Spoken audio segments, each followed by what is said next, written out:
Terry O'Leary. I'm a watermelon farmer in Chinchilla on Queensland's Western Downs. Chinchilla has long been known as a beautiful area for growing high quality watermelons. The natural soil type that we have here is just perfect for a desert plant. If you've eaten a really good watermelon during summer in Queensland, then yeah, it was a Chinchilla melon. Each year's crop is actually 3 years in the planting, so we're working 3 years ahead of where that crop will be, making sure your soil health's looked after, making sure your weed load and everything is being controlled all the way through. The labour that goes into it is very significant. Plus, of course, you're growing, you're planting, and then when it comes to your picking and your packing. For us on a farm level, our food waste is essentially weather related, so too much rain or a massive heat wave that can do damage to the product, that means that it's outside of the specifications or the expectations of consumers. So reducing food waste for us is all-encompassing, being able to have industry-wide initiatives to help growers produce more product from their inputs and harvest more of what's in the paddock. It also comes down to an economic return as well, and that's why I think it's important for the whole of industry to have a collaborated approach. The last thing anybody wants to see is any of their produce, whether it's watermelons or any other crop, go to waste.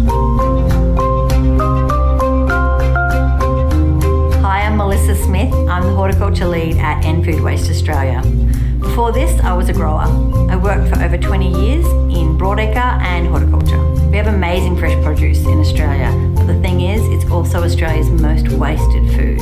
Australia wastes 7.6 million tonnes of food every year, and half of that is fruit and vegetables. You need to imagine the MCG filled to the brim with fruit and vegetables 5 times to start to understand how much that really is. Australia has a goal to halve food waste by 2030, but the thing is we will not get there unless we reduce food waste from fresh produce. The Horticulture Sector Action Plan is Australia's first plan to reduce food waste from fresh produce. It's really exciting, but it's also critically important. So we were one of the first, I think, with bananas to get involved with the action plan, because we can see the benefits not just for our growers and the industry, but also for the environment and the community as a whole. Hi, I'm Jo Embry. I work for Melons Australia, and I work as a project officer and a biosecurity officer. So over the last number of years, the cost of growing melons, like many other fruit and vegetables, has increased exponentially. Input costs have gone through the roof, including things like fertiliser, fuel and all other input costs. Therefore, it's really important that for every melon that's planted in the ground, growers can sell that product so that they can make the most from very low margins that they're now making from production. It's important for that aspect, but it's also important because industry realises that we need to be good global citizens, so we see it as a win-win. So Melons Australia is committed to supporting our industry's involvement in helping Australia achieve its goal of halving food waste by 2030. We supported this plan because it's strategic and it presents good news and growth opportunities for our growers, for our industry, for all Australians and also for the environment. Reducing food waste from horticulture, it's the ultimate triple bottom line. It's great for profit, it's great for planet, and it's great for people. So the Australian melon industry and banana industries put their hands up to be the first ones to have deep dives done into their food waste. This is a research-informed plan and has followed a year of industry consultation. It's outlined what needs to happen and how we can reduce food waste that occurs at every stage of the food supply chain. We've identified 9 key priority action areas with interventions such as improving food waste data and measurement, exploring whole crop purchasing arrangements, reviewing product specifications, a proposed tax incentive to support the costs of food donation, investing in and growing value-add opportunities like freeze-dried fruits, vegetable powders and more. This plan is led by End Food Waste Australia with funding support from the Queensland Government. We invite everyone to get involved in saving Australia's amazing fruit and vegetables. If you're a food business, you can read the plan and start supporting the priority actions. We invite other produce groups to sign up for their own action plans. In our homes, Australians can all take steps to buy our beautiful Australian produce, to store it properly and to eat up every bite. Ending food waste, it really does start with all of us.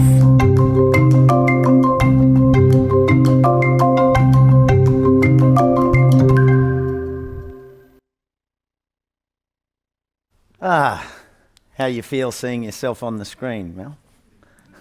It's always a bit intimidating when you're the size of half a building there. No, your image. that didn't go to... Sorry about that. Oh, God. Like straight away, how many times have we heard 7.6 million tonnes? Yeah, blah, blah, blah, blah, right? 7.6 million tonnes, I'm pretty strong. How can I hold that up? Just that one explanation, what was it? 5 MCGs. That's where we get engagement. That's where, as data people, like this has been, we can't help but have this as a festival of data, but we also have to turn it into a festival of engagement, which is everything that we were talking about just before, about how do we get people to change behaviours and so on. So immediately when you said 5 MCGs, that's what they call in TV land, where's the chair? Lean forward moment. That's what we've got to do. We've got to get that energy into it. So thank you, Mel. Apologies for my joke gone bad. Now, as you saw from that, I'm very excited about this session. I went to Terry O'Leary's farm back when I first started on television in SBS, 15 odd years ago. And then we did a visit to him recently, about 2 years ago. And I actually went in the watermelon skiing competition, which is all care but no responsibility. Pretty dangerous, long piece of black plastic, a ski rope, water and watermelon squashed on the plastic. You put your feet in 2 watermelons and the rope pulls. Most people go either that way or that way. But it's an entire festival that brings people from all around, and it puts focus on horticulture, which is what we're about. So Melissa's going to be leading this discussion, and we're going to hear from international on-farm food waste measurement expert Lisa Kay Johnson, and hear from a panel of industry representatives leading the charge to implement the actions that will help us save more fruit and vegetables from going to waste and not filling up that MCG 5 times. Can you just imagine if we had to logistically put all of that and fill it up to the top? Can you just imagine doing that? That's a shirtload of food. Please welcome Melissa, and it's over to you. Thank you. No worries. G'day. Yep, there I am again. Yep, all right. So here it is, the Horticulture Sector Action Plan. You just heard a bit about it and some of the stats, and I'm going to hit you with a few of them again because I think it bears repeating. So this is our roadmap. This is our blueprint to halve food waste from horticulture. And why is it important that we do that? Because fruit and veg are the most wasted food in Australia, at over 50% of our annual food waste. So what does that really mean? It means that those 3 million tonnes of fruit and veg waste per year, enough to fill the MCG 5 times, as we just discussed, it's eating up industry profitability to the tune of at least $2 billion a year. We know that reducing food waste means selling more of what you produce and earning more from what you invest. It means that people are going hungry at the same time as we plough in paddocks of high quality produce. It means that horticulture has the biggest footprint of any industry in food waste, and that the land, energy, water and resources used to grow, to make, to move, to sell that food has big environmental consequences. So that's why it's vital that we tackle food waste in horticulture. But the good news is the Horticulture Sector Action Plan tells us what to do, where to start and what will have the most impact. And the power of it is that it was co-designed from the beginning, shaped around industry voices. That's melon growers like Terry and banana growers like Nicola and her family, who you saw in the video earlier. We had 40 industry experts on our advisory panels, from farmers, farming groups, freight, wholesalers, retailers, all the way along the supply chain. And we've been working hard to bring industry along, to check in that we're on the right track, and to ensure that what we want, these changes we want, will benefit industry as well as the broader community. And we think they agree because we managed to pick up an award for it. This is it here. This is my little bragging moment. There we go. So this is the annual, the National Award for Excellence in Horticulture in Sustainability. And it was a collaborative award with our mates from Melons and Bananas, who I think some are in the room today. And yeah, we were all really chuffed to get that, because that's a panel of our peers who make that decision. So that was pretty exciting.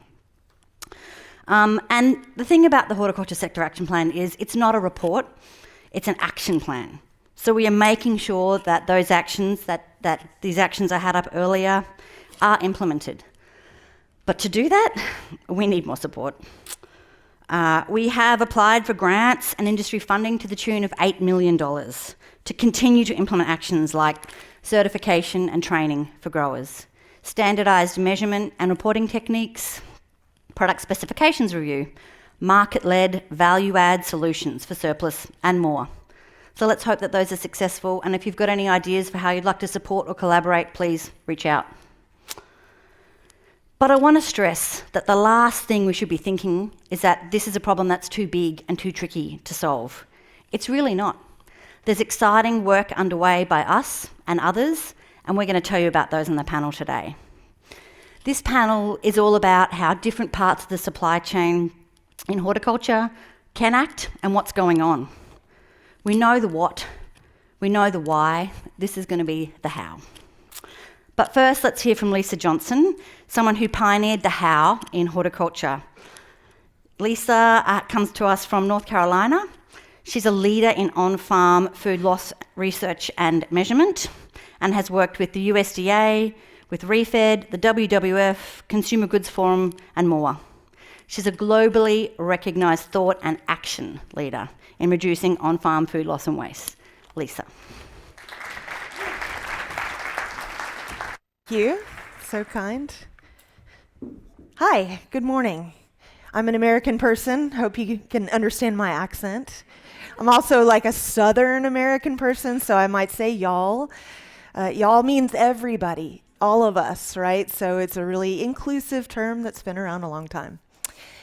I wanted to use a couple of my newly learned Australian phrases too, so try not to judge me too hard today. But I'm here today to talk about some sort of unpopular topics, and this is food loss and waste, in particular on farms, which is the area that we know the least about.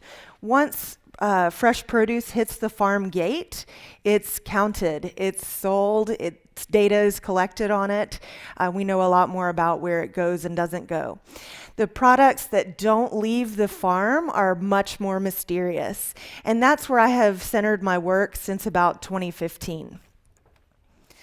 So let me see, here's just some pictures from farms in North Carolina. This is what food loss can look like, and I'm using that term food loss intentionally. I'm going to tell you why in a minute. But here are some capsicum for you. That's my Australian word. 31,000 edible kilograms, usable, perfectly fresh, healthy, in about a 6-hectare field. So that's a pretty small field by Australian standards, right? 6 hectares. It's about a truckload. Because the price dropped, right? Is that something that we can identify with? The price dropped. Here's melons in a field. Has anybody seen this view before? Maybe Melissa has. These are melons that were left behind, again, because they were not desirable by the marketplace, and they become sunburned and overmature and get plowed in. Then here we have fluffy, leafy green lettuce, about 10,000 kilograms, edible, fresh, healthy, and safe, in a field that was a little less than 3 hectares. Because of small size, these weren't 9 inches on the day of harvest.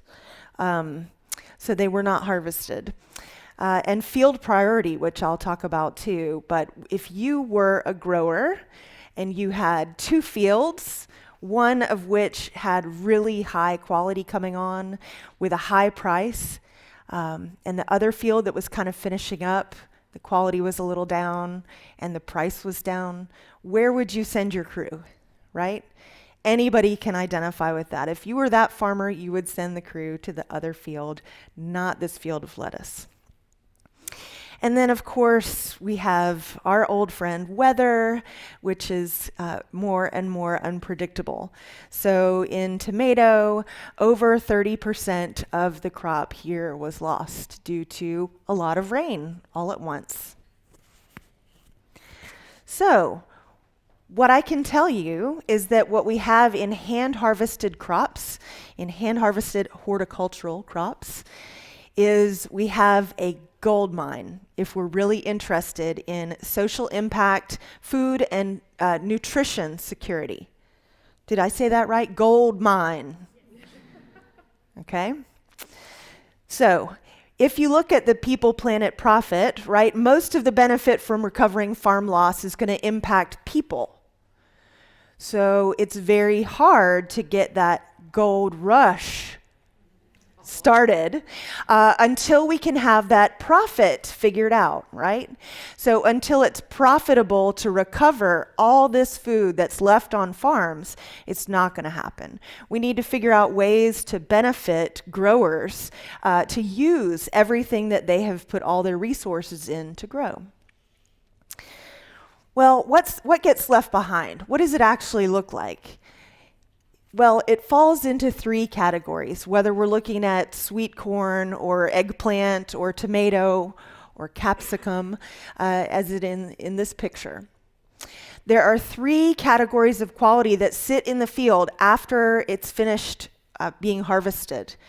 There's marketable product that literally growers cannot afford to send their crew out to harvest because typically the price has dropped below the cost of harvest.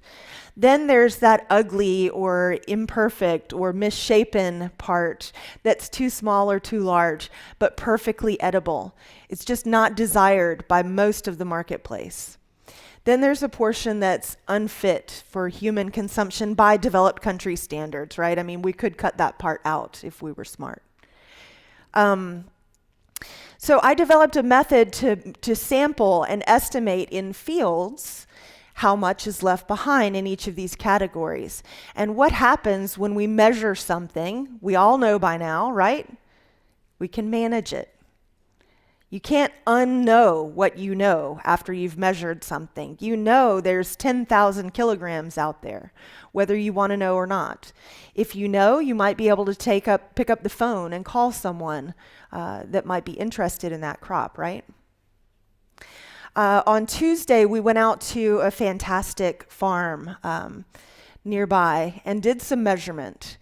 So could I get everybody that came along to the workshop just to raise their hand, nothing more, just raise your hand.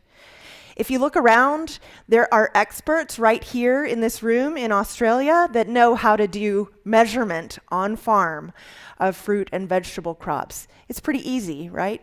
Anybody give me a nod? Yes. Okay, so you know how to measure. The managing part is where the solutions come up. When we do something like measure together with different people on our team, somebody is going to say, oh, I've noticed that, and I think we could do this. Or somebody's going to say, I know somebody who knows somebody who could do something with this, right? So the solutions come up based on the organization. When you do things like measurement, you can see how variable these measurements are among different crops. So this is some data from North Carolina and California in the US. You can see there's a huge amount of variability among crops. So when you do this kind of work, you identify hot spots and you say, wow, we really need to work on cucumber.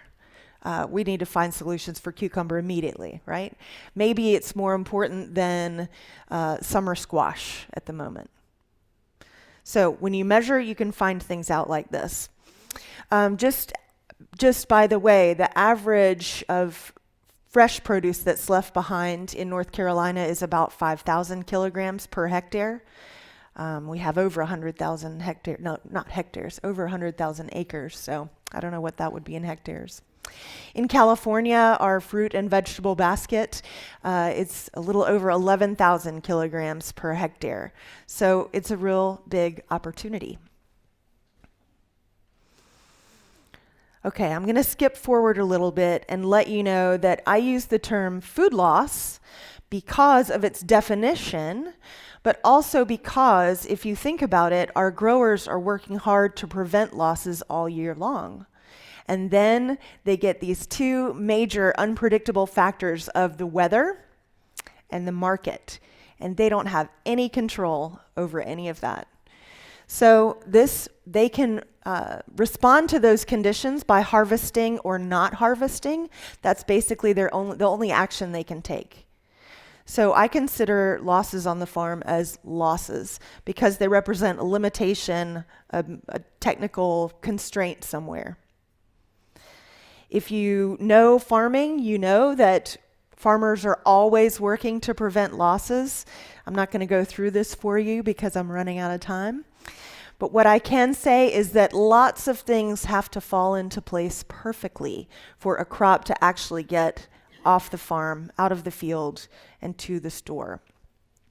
When one of these factors falls away, growers can't harvest. They can't afford to.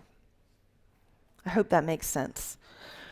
When we look at some of the drivers for food loss on farms, and maybe we know what they are, right? The price is too low to cover the cost of harvest.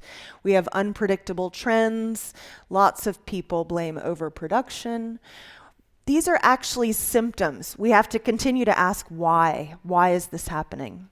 Why do we have overproduction? Why do we have penalties for a missed volume? And some of the reasons are that solutions are really, really hard. We need relationships within the industry that go beyond transactional. We need to actually care that our growers are making a profit. I'm going to end there and just let you know that you can always reach me if you'd like to. I'm happy to chat anytime. And I want to give a huge thanks to End Food Waste Australia for inviting me. In particular, my most favorite horticulturists, Melissa and now Costa as well. Thank you.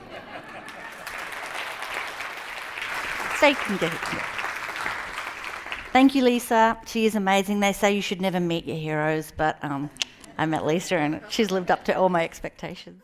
So we're going to have a chat now. So come on, panel, come on up. We've got Alison from Freshcare. We've got Kath Young from Hort Innovation and Phoebe Dowling from Simplot.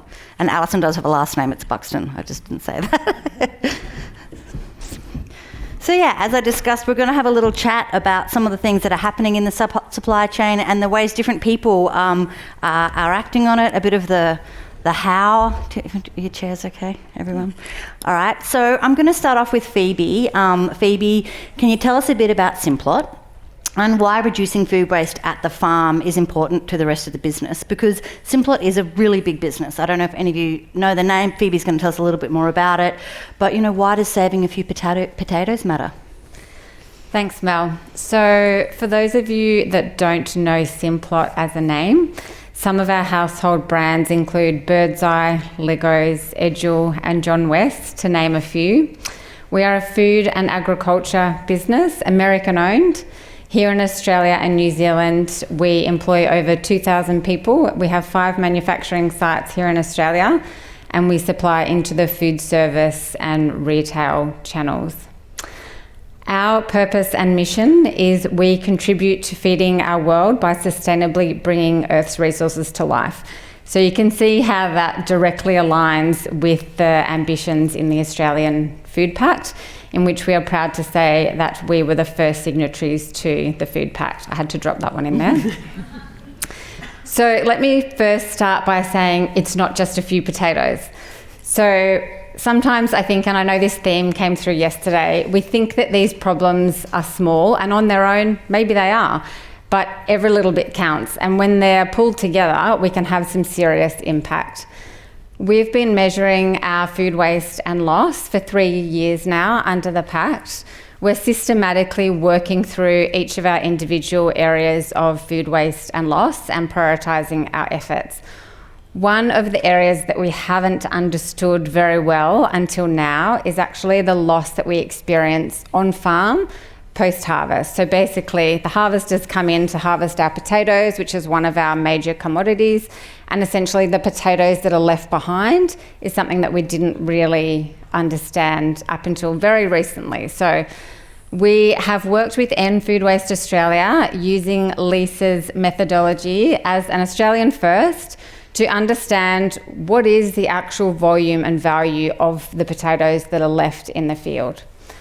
What this has shown us is that between 3 and 4% by weight and by value are actually left in the field. So this might sound like a small amount, but on the scale that we operate at Simplot and the amount of potatoes that we process through our manufacturing site in Tasmania, this is a significant amount for us.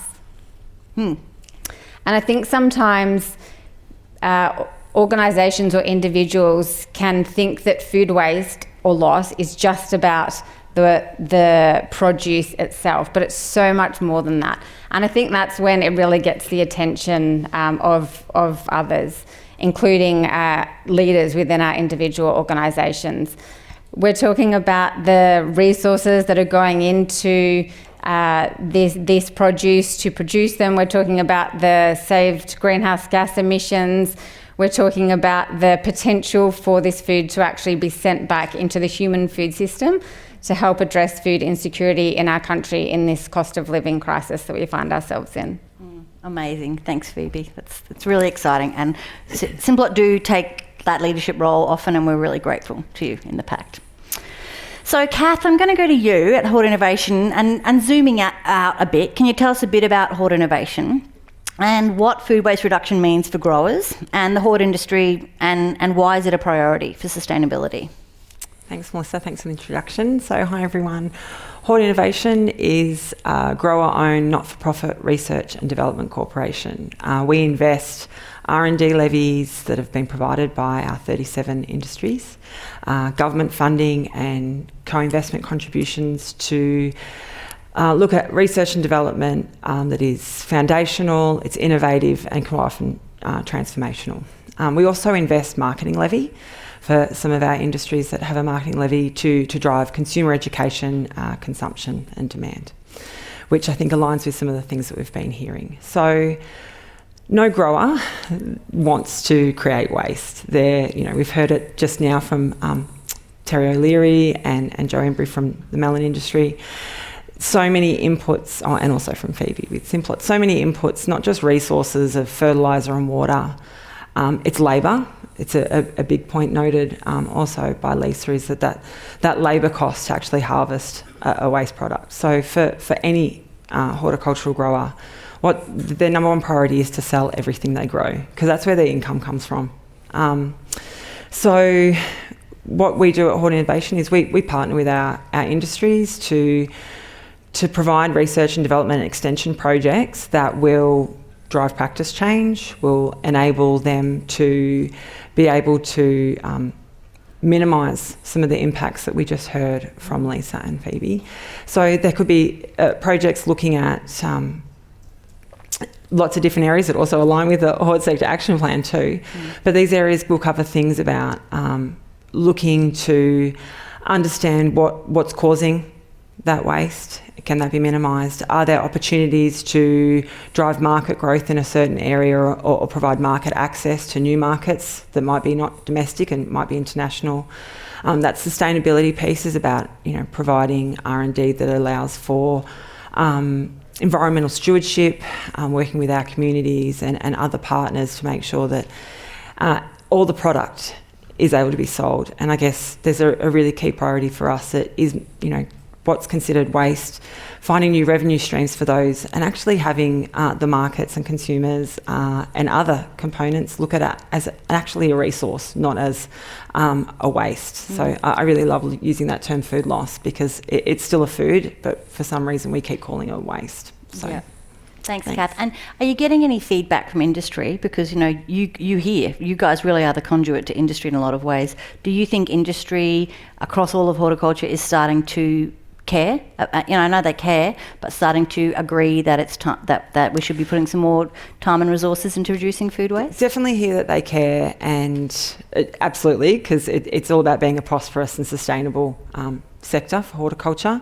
So waste is a regular conversation, and as I noted, there's a lot of thinking that we have to stop calling it waste. We have to keep talking about it as another resource. The other part to it is they do, and they come to us, and we partner on research, development, and extension. So there's some things that might be outside of our remit, that might be a little bit policy focused, but can we provide the data to help them take action in that space? So there's lots of opportunities for us to work on, but yeah, it is definitely a priority.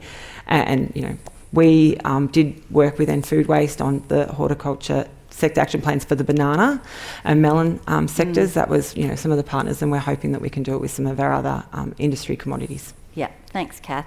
And, I think we do know that there are people who are taking that, they're leading from the front, those growers and organisations. And Alison, something I want to ask you about with Freshcare. First, can you tell us all a bit about Freshcare? But also, how do we reward, what's the importance of certification and standards to reward those who are actually acting? Yeah. So I think for those of you who don't know, Freshcare is an organisation that develops and implements globally recognised certification assurance standards for the fresh produce and wine grape industries. So we're engaging across the industry constantly. We develop our standards through technical steering committees and working groups. So we're talking to industry all the time to make sure that the standards we put together recognise what is required in the Australian environment, as well as being recognised on the global stage, and therefore helping to support our industry to be able to sell their produce at a global level. So we started working with End Food Waste in 2023 to start to develop a standard that we could link to the other Freshcare certification processes, or to have a standalone that specifically looks at reducing food waste and loss. So the benefits of certification. So as long as people don't take certification as a tick and flick, then there are significant benefits to be had. Because as we heard consistently yesterday, you manage what you measure. And as you implement certification, you're implementing processes and procedures, you're measuring and looking at what it is you do, and getting that culture through your business that allows you to unwrap the opportunities to really get a bottom line benefit. Not just a bottom line benefit in the sense of I'm getting more money, but in the sense that I'm managing my property as effectively as I can. I'm looking after my land. I'm identifying the things I can do better to improve that over time.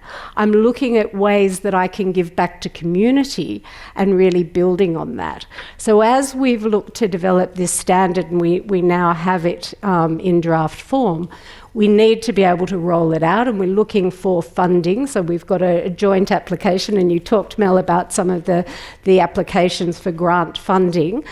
We've called the project Fresh and Smart, and it's all about empowering the fresh produce communities to be able to limit and reduce loss and waste of their produce. And be recognised. And be recognised for doing that, which is really, really important. And actually taking from learnings from around the world. So in the development of the standards, we've looked at what's being done, for example, in the UK, to be able to build out what the certification should look like, and hopefully that gives insight to the growers that we're dealing with to do that. So we have over 3,200 growers on our certification program at the moment, both small and large.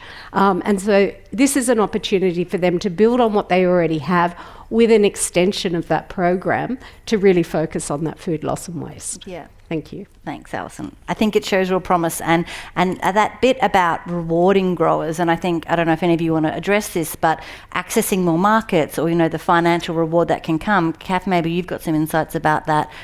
Is that one of the drivers to acting here? Oh, it's absolutely one of the drivers. There's lots of different drivers though. There's, Yesterday, someone asked Craig Rucastle a question, should we be increasing consumption? He said, we don't want people to eat more. Absolutely, we want people to eat more fruit and veg, because we have data that shows that they're not eating their 5 and 2 a day. So driving consumption is one of those areas, but it's not just consumption in Australia, it's in our international markets as well. So being able to have some of these programs that everyone's talking about just on this panel today in place, and being able to measure and minimise the impact, or providing those clear directions on where opportunities are, is essential. Yeah, thanks, Kath. And Lisa, it was great to hear from you about what's going on in the States, but you get to see a bit about what's going on around the world. And I wanted to ask you, how do you think Australia's tracking?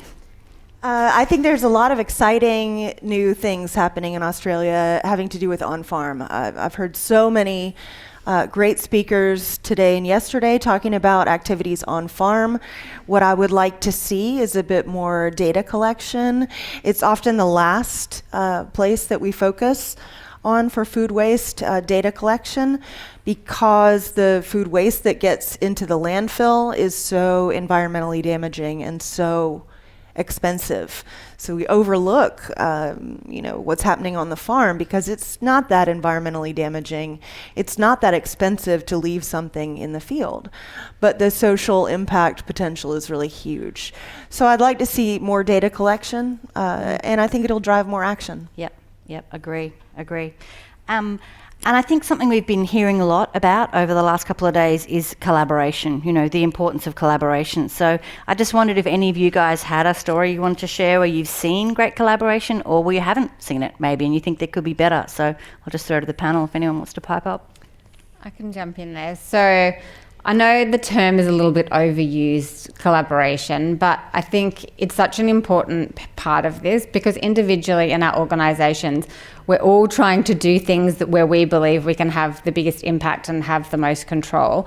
But it's only when we start to look outside of our organisations and look right across the industry at some of the issues that are shared issues, then the impact becomes really big.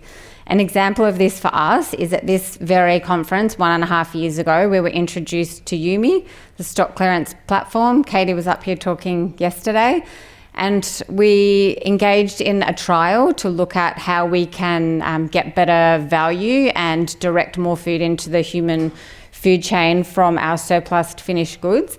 And in the last 12 months, we've managed to salvage 600 tonnes of finished goods into the food system. And that's just from talking to somebody else at these forums where we know that we've got really keen people that are looking to try and solve some of the collective challenges that we have.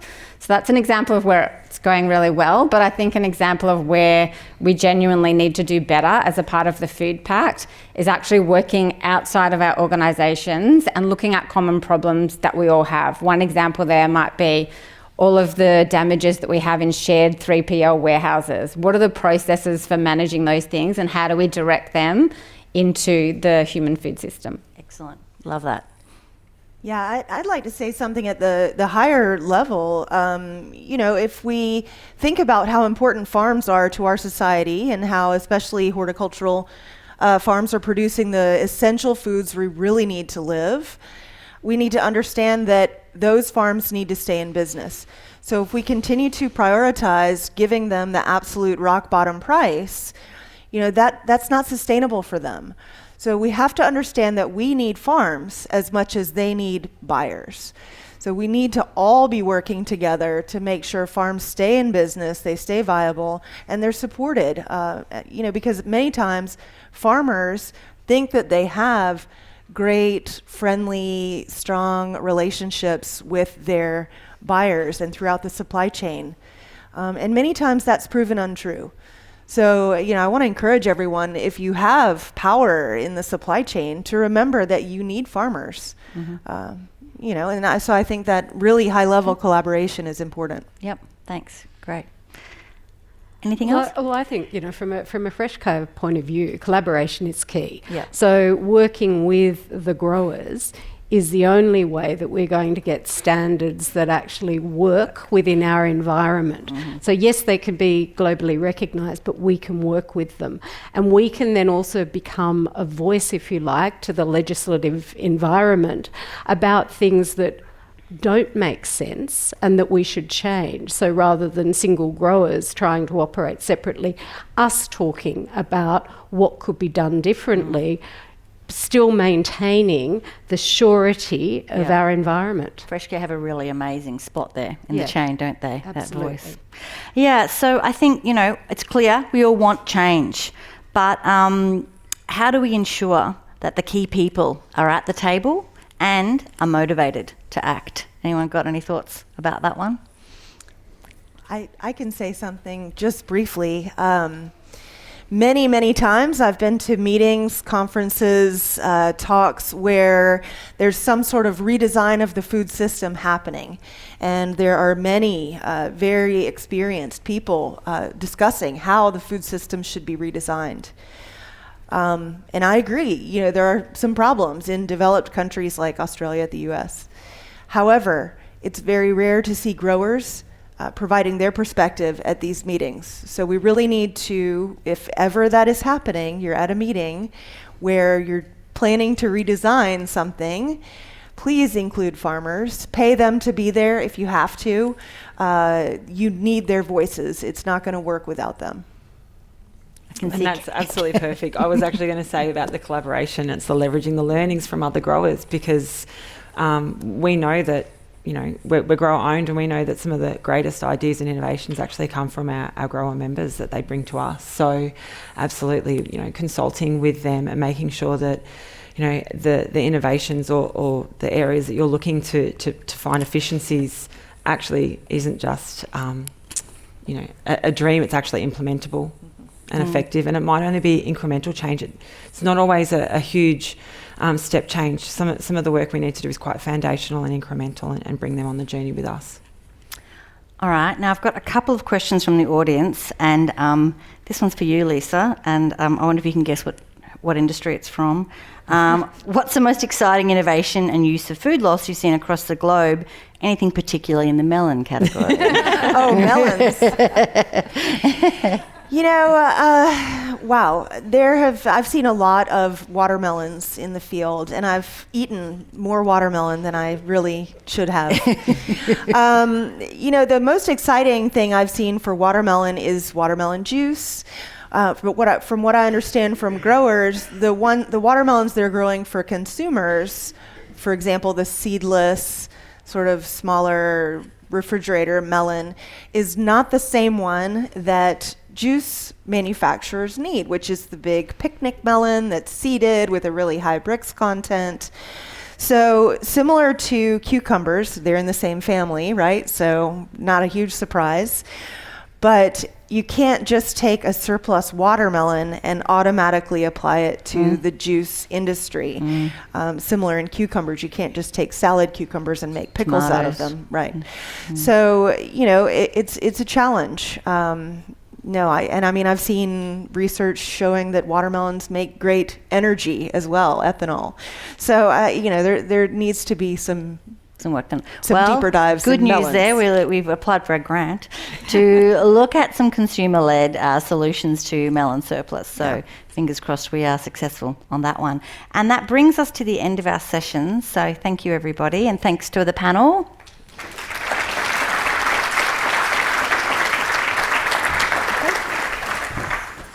Wow. What a great panel. Melissa and Phoebe, Kath, Alison and Lisa. So much to take out of that. And how wonderful to have you here with us, Lisa. Thanks for travelling all the way to Australia to be with us. I must say, when I've been up on Terry's farm and he can hold a melon and with one hand turn a knife through it, stab it and hand it to you, and it's just dripping with liquid. I was looking at some of that footage melon, I was frothing.